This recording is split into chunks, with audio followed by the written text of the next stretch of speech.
lihat ikannya berenang. Halo teman-teman, ketemu saya kembali lagi dengan saya Cing Cing. Apa kabar semuanya? Pasti luar biasa. Nah teman-teman, hari ini saya ingin membagikan tips cara menangani ikan awana yang stres teman-teman. Karena kebetulan dari kemarin banyak yang inbox saya ya, Ci gimana sih cara tangani ikan awana yang stres? Ini teman-teman, kayak contohnya ikan kita yang ini agak kecil. Nah ikan yang agak kecil ini pasti agak rentang untuk dia kaget. Nah itu pasti ada penyebabnya teman-teman. Nah makanya hari ini saya mau bagikan cara menanganinya. Jangan stres dulu teman-teman. Nah saya mau bagikan cara tanganinya. Ini lihat, ikutin saya ya teman-teman. Nah teman-teman, ikan awana kalau stres itu penyebabnya pasti ada. Nah makanya saya mau bagikan ya. Bisa juga pertama dari pompanya teman-teman. Pompanya itu terlalu nyaring sehingga membuat ikan awananya ini nggak nyaman. Atau yang kedua arusnya itu terlalu kencang juga bisa membuat dia itu nggak nyaman sehingga dia mojok teman-teman. Makanya teman-teman kalau misalnya beli pompa sesuai aja yang ukurannya yang memang buat dia, yang jangan suaranya yang nyaring banget, yang agak senyap karena sesuai ukurannya. Karena kalau masih agak kecil gini dia masih suka kaget, suka takut teman-teman. Makanya beberapa yang inbox saya, kenapa ikan saya suka dimojok ya Ci. Nah itu coba diperhatiin deh teman-teman. Nah bisa juga teman-teman mungkin pas setting akuariumnya itu teman-teman coba perhatiin. Kemarin saya sempat ada ceritain kita sempat punya ikan juga begitu ya, suka kaget, oh ternyata kita perhatiin di depan pintu. Jadi begitu kita pas buka pintu ikannya suka kaget karena ada bayangan teman-teman. Jadi settingnya itu coba diperhatiin deh. Kalau ikan ini udah sampai nggak nyaman, suka kaget, suka mojok, coba diperhatiin tempatnya, pompanya, arusnya sesuai nggak belum gitu loh teman-teman.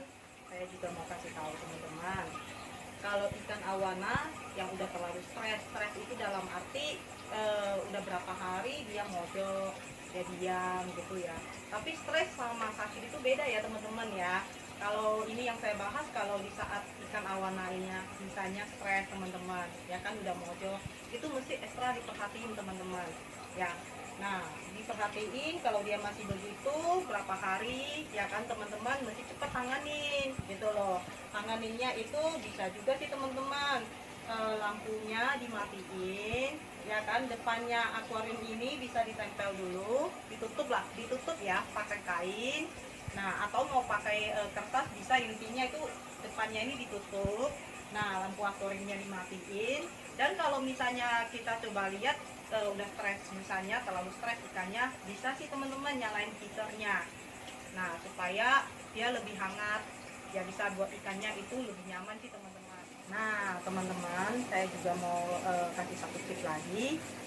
Kayak dulu kita waktu di Kalimantan ya teman-teman. Nah kalau ikan awana kita udah stres, kita biasa pernah sih pakai air sungai yang di sana. Kebetulan air sungai yang di sana dia memang warnanya agak Coca-Cola gitu ya, tapi bagus airnya. Biasanya kita campurin gitu teman-teman. Nah kalau yang di kota gimana teman-teman, ya kan? Nah yang di kota itu bisa juga sih teman-teman pakai daun ketapang. Nah itu bisa teman-teman. Jadi daun ketapang itu kan gampang carinya ya teman-teman. Nah bisa pakai itu teman. Cara proses daun ketapangnya saya mau kasih tahu teman-teman. Teman-teman carinya daun ketapangnya yang sudah jatuh di bawah ya. Jatuh di bawah itu berarti udah coklat gitu ya, bukan yang masih hijau ya teman-teman. Nah teman-teman bisa lihat yang udah jatuh ke bawah. Nah habis itu bawa pulang, jangan lupa teman-teman, jangan langsung dimasukin, nggak boleh teman-teman, dicuci dulu ya kan, dicuci. Nah habis dicuci udah bersih, direndam semalaman. Udah direndam semalaman, coba teman-teman lihat itu airnya udah pasti agak coklat. Nah baru dimasukin gitu teman-teman. Ataupun teman-teman bisa sih direbus, bisa juga ya direbus, ntar dia airnya keluar coklat-coklat gitu ya teman-teman. Tapi kalau pengalaman dari kita biasanya kita rendam aja, tapi harus ingat ya teman-teman, dicuci dulu supaya bersih. Oh iya teman-teman, ada satu lagi saya hampir lupa, satu lagi penanganannya kalau misalnya ikan ya teman-teman yang baru datang, yang masih stres, posisinya stres ya teman-teman, coba perhatiin ya, stres bukan sakit ya teman-teman yang saya cerita ya. Nah, atau mogok makan, ya kan?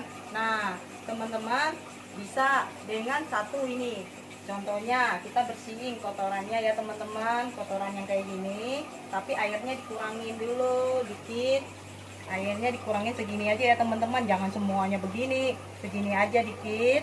Nah, ditambahin lagi. Nah, dengan catatan airnya itu harus bersih teman-teman ya. Airnya harus benar-benar bersih karena itu air bersih itu buat ikan itu beda banget.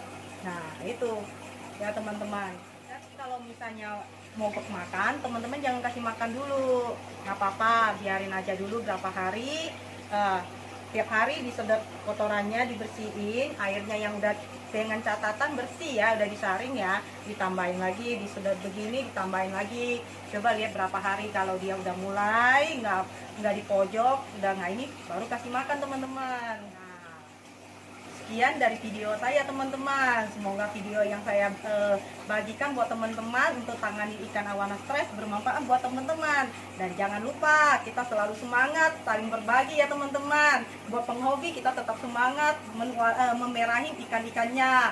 Jangan lupa supaya saya semangat terus, teman-teman jangan lupa loncengnya dinyalain, di like, di share, di subscribe ya teman-teman, supaya apa yang saya share teman-teman bisa tahu. Oke, ketemu saya kembali lagi. Bye, thank you yang udah di like, udah share, thank you.